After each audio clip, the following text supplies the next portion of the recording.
Saya kuat merasakan bahawa pengumuman oleh KWSP berkenaan dengan iCagar pada hari ini adalah pengumuman yang dibuat secara panik, secara tergesa-gesa dan dibuat semata-mata untuk counter efek daripada Nur Azlan yang sampai ke Istana Negara pada pagi ini.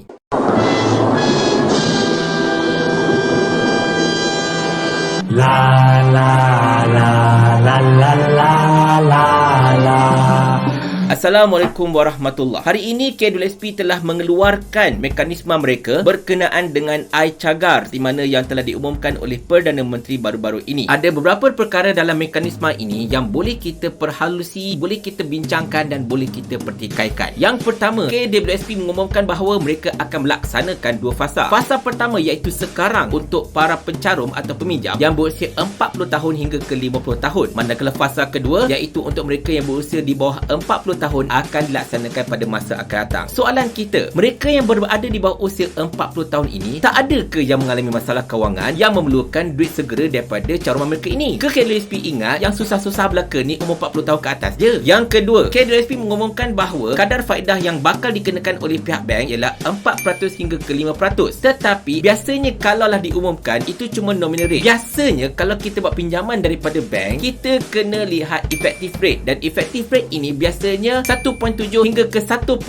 kali ganda lebih tinggi berbanding dengan nominal rate. Bermaksud kalaulah KWSP umumkan 4 ke 5% kadar keuntungan bank, maka biasanya jumlah yang perlu dibayar oleh para peminjam ini ialah antara 7 hingga ke 9%. Dan ramai penyokong kerajaan lah mengatakan bahawa tak ada masalah pun iCagar ni kerana kadar faedah pinjaman tersebut akan ditampung oleh dividen KWSP. Dividen KWSP ialah lebih kurang 5% dan effective rate katakanlah 9%. Maka lebihan 4% tu siapa nak tanggung?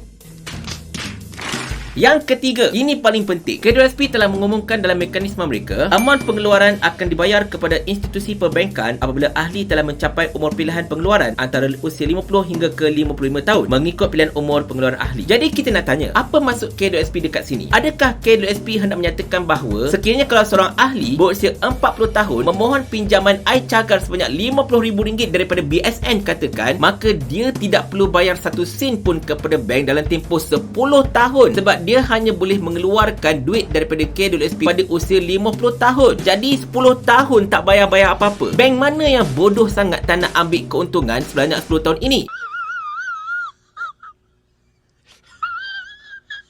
Ataupun bank mana yang boleh bertahan tak ada duit untuk dirollingkan selama 10 tahun sebab duit semua dah bagi kepada pinjaman iCagar. Dan sekiranya kalau betul lah 10 tahun tak payah bayar apa-apa pun dekat bank, tunggu sampai you buat pengeluaran awal duit KWSP itu, maka tempoh 10 tahun ini takkanlah bank tidak mengenakan charge lewat bayar. Dan sekiranya kalau bank mengenakan charge lewat bayar selama 10 tahun, jumlah tersebut siapa nak tanggung? Adakah KWSP nak tanggung? Ataupun kerajaan nak tanggung? Ataupun pencarum ini tanggung?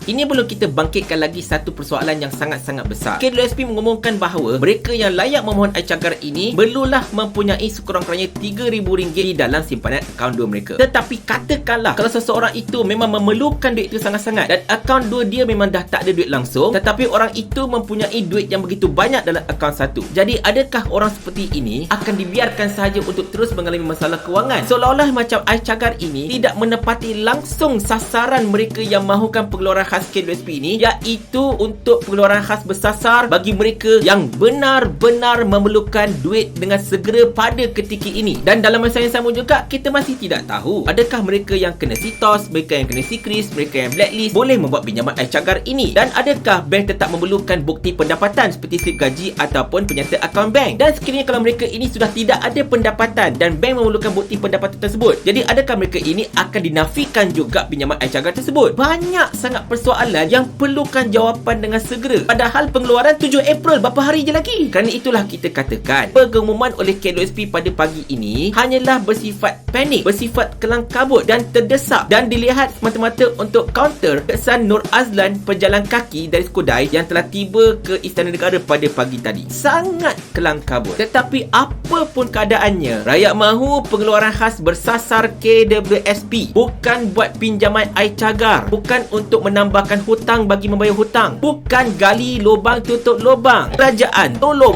faham apa yang rakyat nak. Saya ulang sampai Abang Jamil mampus.